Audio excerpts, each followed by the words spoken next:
শ্ৰদ্ধাৰ শিক্ষাগুৰুসকল আজি মই আন এটা ভিডিঅ' লৈ আপোনালোকৰ মাজলৈ আহিলোঁ। আজি সেন্সাস ডিউটি 2027 আপোনাৰ নাম আহিছে নেকি কেনেদৰে জানিব পাৰিব নাম আহিছে নেকি আপুনি কেনেদৰে জানিব এই বিষয়ে আলোচনা কৰিম আৰু আহিলে বৰ্তমান আপুনি কি কৰিব লাগিব এইখিনিও অলপ থুলমূলকৈ আলোচনা কৰিম। আহক আমি দেৰি নকৰি ভিডিঅ'টো ষ্টাৰ্ট কৰোঁ। প্ৰথম আপুনি সেন্সাস ডিউটি আপোনাৰ আহিছে না নাই এই কথাটো জানিবৰ কাৰণে আপুনি যেটো মোবাইল নাম্বাৰ আপুনি অফিচিয়ালি ইতিমধ্যে আপোনাৰ ব্লকত জমা কৰিছিল আৰু ইমেইল আইডি সেই মোবাইল নাম্বাৰটোৰ মেসেজ বক্সত আপুনি যাব লাগিব।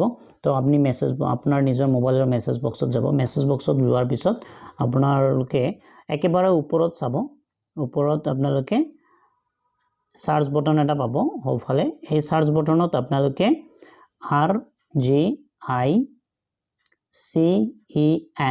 RGICEN বুলি আপোনালোকে সাৰ্চ কৰিব।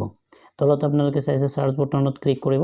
ক্লিক কৰাৰ পিছত আপোনালোকে স্ক্ৰিনত দেখা পাইছে এনেকুৱা ধৰণৰ মেসেজ যদি আপোনালোকৰ ইনবক্সত আহিছে তো আপোনালোকে মেসেজটো ওপেন কৰিব। কৰাৰ পিছত এই মেসেজটোত আপোনাৰ নাম আহিছে নেকি আপোনালোকে চেক কৰিব পাৰিব।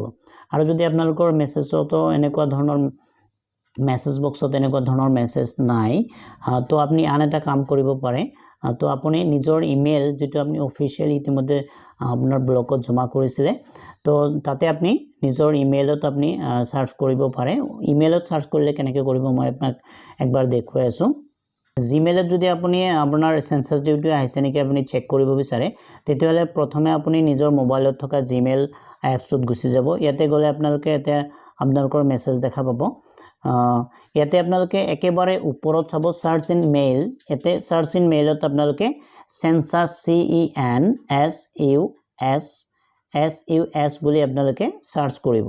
সাৰ্চ কৰাৰ পিছত আপোনালোকে চাব এই যে মোৰ সেন্সাস ডিউটিত নাম আহিছে এই কাৰণে মোৰ এই তলৰ মেসেজ কেটা সেন্সাস ম্যানেজমেন্ট এন্ড মনিটৰিং সিস্টেমৰ পৰা আহিছে ইতিমধ্যে। তো আপোনালোকে কি কৰিব এনেকুৱা ধৰণে সাৰ্চ কৰাৰ পিছত যদি আপোনালোকৰ ইনবক্সত জিমেইলৰ ইনবক্সত যদি আপোনালোকৰ এনেকুৱা ধৰণৰ মেসেজ সেন্সাস ম্যানেজমেন্ট মনিটৰিং সিস্টেমৰ পৰা আহিছে তো আপোনালোকে সেইখিনি চেক কৰিব। চেক কৰাৰ পিছত তাতে আপোনালোকৰ একাউন্ট আপোনালোকৰ CMMS পোৰ্টেলত একাউন্ট ইতিমধ্যে ক্ৰিয়েট হৈছে আৰু সেই একাউন্টৰ আপোনালোকৰ যি পাসওয়াৰ্ড আৰু ইউজাৰ আইডি ইতিমধ্যে আপোনালোকক মেসেজ আৰু ইমেইল যোগে যোগান ধৰিছে। তো এইখিনি আপোনালোকে চেক কৰিব জনে বৰ্তমানলৈ গম পোৱা নাই যে মোৰ সেন্সাস ডিউটি আহিল না নাই। তো এইখিনি চেক কৰাৰ পিছত আপোনালোকে নিজে নিজে কনফাৰ্ম হ'ব পাৰিব। ইয়াৰ পিছতো এটা অফলাইন আপোনালোকৰ এটা সেন্সাস ডিউটিৰ ধৰক হাৰ্ড কপি এটা আহিব। তো তাতেও আপোনালোকৰ লিষ্টখনত আপোনালোকে চেক কৰিব পাৰে। বৰ্তমানলৈ এইখিনি আপোনালোকে চেক কৰি থৈ দিব। বৰ্তমানলৈ যিমান কেইজনৰ সেন্সাস ডিউটিৰ এনুমাৰেটৰ বা আপোনালোকৰ সুপাৰভাইজাৰৰ নাম আহিছে তো এনেকুৱা ধৰণৰ সেন্সাসৰ পৰা census management and monitoring system পৰা মেইল কৰিছে আৰু মেসেজতো তেনেকৈ টেক্সট মেসেজতো মেসেজ পঠিয়াইছে। তো যিসকলৰ এনেকুৱা ধৰণৰ মেসেজ আহিছে তেওঁলোকে কি কৰিব এই বিষয়ে অলপ জনাইছো। তেওঁলোকে কি কৰিব তেওঁলোকে নিজৰ যেটো আইডি আৰু পাসওয়াৰ্ড তেওঁলোকে ক্ৰিয়েট কৰি দিছে। সেই আইডি আৰু পাসওয়াৰ্ডৰে আপোনালোকে কি কৰিব আপোনালোকৰ চাব মই এটা এইটো মেসেজটো ওপেন কৰি আছো। ইয়াতে আপোনালোকৰ এটা লিংক তেওঁলোকে শেয়াৰ কৰিছে যে download the official HLO apps. এই HLO এপছটো আপোনালোকে ডাউনলোড কৰিব।